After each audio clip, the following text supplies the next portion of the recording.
Well, in America, more than 35 million people live at or below the poverty line. And with the rising cost of housing, transportation, and fees, their already stretched dollar is stretched even more. So joining me now on the high cost of being poor is Kendrick Thomas. He's a communications and event manager at Bread for the City, an agency dedicated to serving the poor of Washington, D.C. Plus David Peters, he's a financial advisor and the host of the podcast Accountable. Welcome to BNC Live, and thank you both for joining us. Thank you for having me. Now, Kendrick, I'm going to start with you. There are people working 40 hours and some of them even more than that every single week in this country, and they still can't escape the cycle of poverty because, well, wages, they remain stagnant and the cost of living that continues to rise to astronomical amounts. So how did we get here in the first place? Well, I personally think it's a systemic issue. This is an issue that's been going on in our country for years. The fact that we have people who are struggling to make ends meet, people who are living paycheck to paycheck. When you think about it, people who are making minimum wage or close to that amount, they pay about, I believe, about 80% of their income on necessities. About 40% of that is low budget housing. And so that doesn't leave a lot of room to be able to save for an emergency plan, to be able to save, to be able to get into a better situation. And that causes them to be able to stay in poverty, which is something that's not good. And I think this is an example of the government not doing their part in helping people get out of poverty. When you look at this country, a lot of the times it's centered around wealthy people. And that is not a good thing, because what's happening is that we're seeing a lot of people who are low income, who are staying at low income and not being able to move to the middle class. And not only that too, but we're seeing people who are middle class who are moving down to the low class as well because of the pandemic.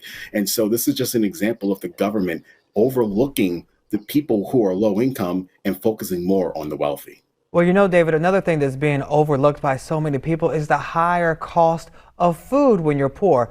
So why are basic items like milk and eggs higher in impoverished areas?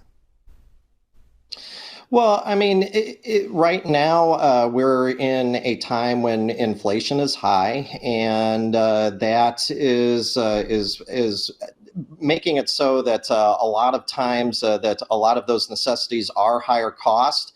Also in poorer areas, sometimes supply chain disruptions and things like that are driving up cost, and it is making what is an already difficult situation, what is an already tight budget for a family, it's making that worse. It's making it harder for them to make ends meet. And what are you guys, I guess, telling or hearing from people with the rising cost of fees? Because I know people think, oh, you know, we focus on milk, we focus on eggs, but look at all the fees associated with just living. For example, from a bank or your phone bill, your utility bills, especially if you're already stretching your dollars so thin and you're late on those payments, you now have to pay an even extra charge just to restore those services. So how does this play into the cycle of poverty and low-income American homes? It definitely plays into the poverty. And you mentioned a lot of things that contribute to the actual high cost of living. But think about it. Let's say someone has a newborn. Now that's diapers. Diapers are not cheap. They cost a lot of money as well. And then you're also thinking about getting to actual work, transportation, whether you're driving, so you need gas, or whether you rely on public transportation. That actually costs money as well. And so it's really just a cycle, and they continue to be in the cycle. And at Bread for the City, we hear from a lot of people who have been struggling, who have been trying to make ends meet. They work and they work, and now they're living paycheck to paycheck, and they're unable to get out of that cycle. And nonprofit organizations like Bread for the City, we work really hard. We offer programs to be able to help them, but it really also is really big on the government. The government needs to be able to provide assistance, focus more on people who are living in poverty to be able to help them get out. It's a systemic issue. Most people who are in poverty is not there by choice. A lot of the time it's because of the systemic system that we have in this country that keeps them there. Well, David, he says, you know, it's the government's responsibility. I know your podcast is Accountable. So who should we hold accountable, and which aspect of the government should we be going after to help with this issue?